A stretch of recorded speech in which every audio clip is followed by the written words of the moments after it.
In only 8 hours, we decluttered an entire house. I can't wait to take you along with me on this 2 day adventure as we spend 4 hours each day decluttering an entire house in preparation for our client to move. Our client was about to move across the country and wanted to make sure that she downsized as much as possible before the move. And as I always tell people, if you do a thorough decluttering before you move, it's going to save you so much time, energy, and stress. We started off in the kitchen as this was the main space that needed the most amount of decluttering.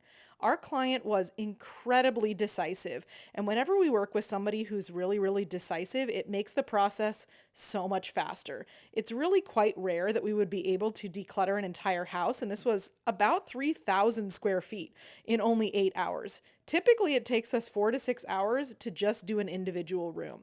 But because we weren't as focused on putting everything away at the end of the declutter, that also made it much faster. Oh, and we came across that snack drawer, and we were allowed to have any of those snacks while we were there, so that was kind of cool.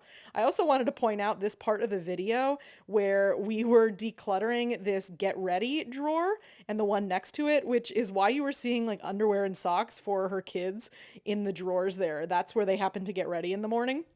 So, anyway, back to a bit about what we were doing. We worked first on the kitchen with pulling everything out. We did so in a piecemeal manner because we wanted to sort everything onto the countertops.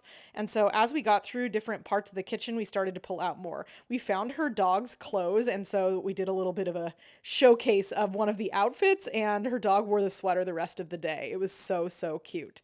We pulled out everything that was expired for her to look at as well because she said that she didn't want to take any of the expired food with her. And there's a sneak peek at my one of my yellow water bottles as well. I pulled out all of the mugs and all of the cups, and they had quite a lot of glasses. Shout out to Latte Larry's, if you know, you know. And I found that glass that said the 405, which is so iconic.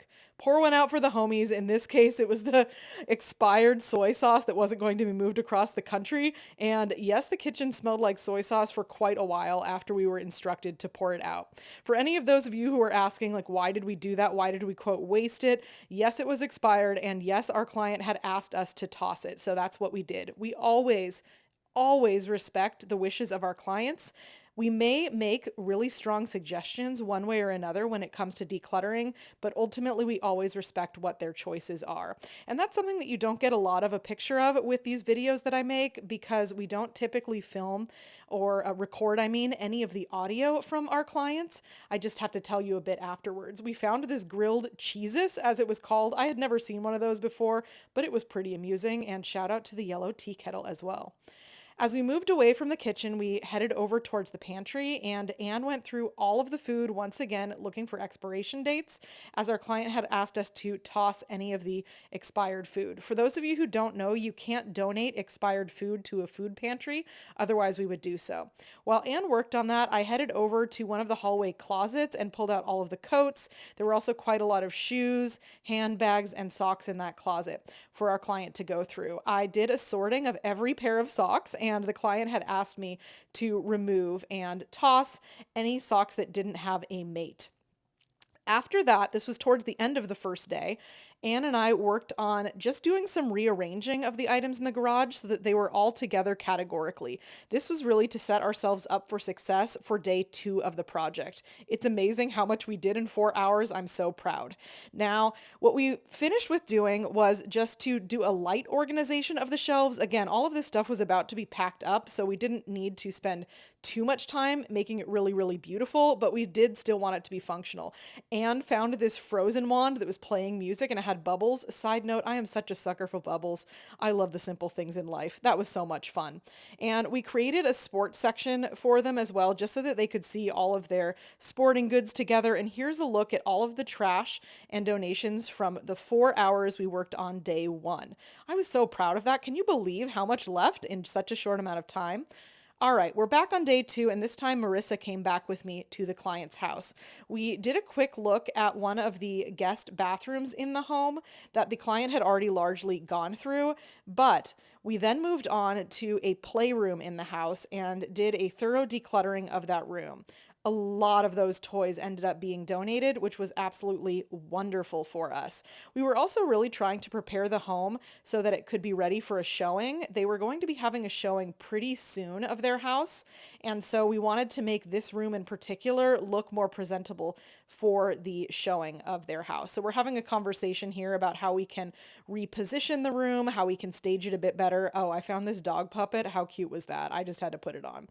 Anyway, so we rearranged the furniture. They ended up letting go of some of the larger items too, which made it much more spacious looking in that room. And so you're seeing us go through item by item with each of the toys. She was also determining, what do I need to pack for the toys so that my kids can have this? And what do I need to pack specifically in their suitcases versus what can we put into storage until we get into our home? So you see that I moved the table over to that corner. We removed some of the artwork as well, just having a chat about how to make it look better for the staging.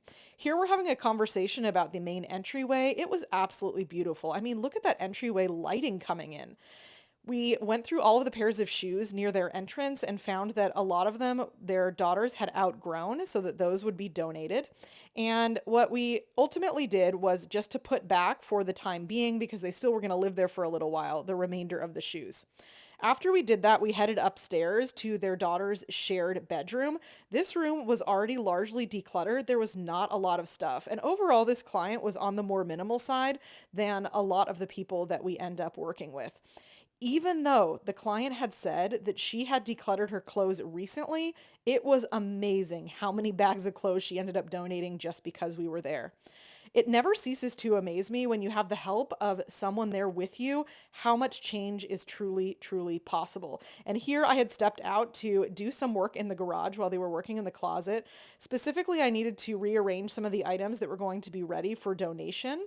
And for those of you who aren't familiar with my videos, one of the things that I often set up for clients is a donation pickup from their home. I don't have a truck or some large commercial vehicle, and so what we often do is set up a free donation pickup from their home following our organizing sessions, just to take one more thing off their plates.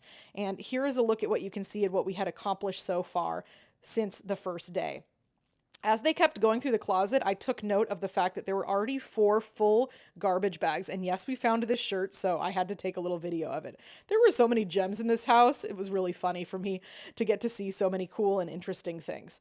That closet was pretty small too, so I didn't think it made sense for all 3 of us to be in there. And then we headed to this Understair nook, which was equally small. I couldn't really get myself back there, but what we did is we slowly pulled everything out from that Understair nook into a larger room of their home and started to sort things into categories. So we saw that there were a lot of arts and crafts supplies, a lot of holiday decor, and we did a large decluttering of all of those items. I was so happy with how much we let go in only 8 hours, and the client was so ready for her move and to move on to the next stage of her life.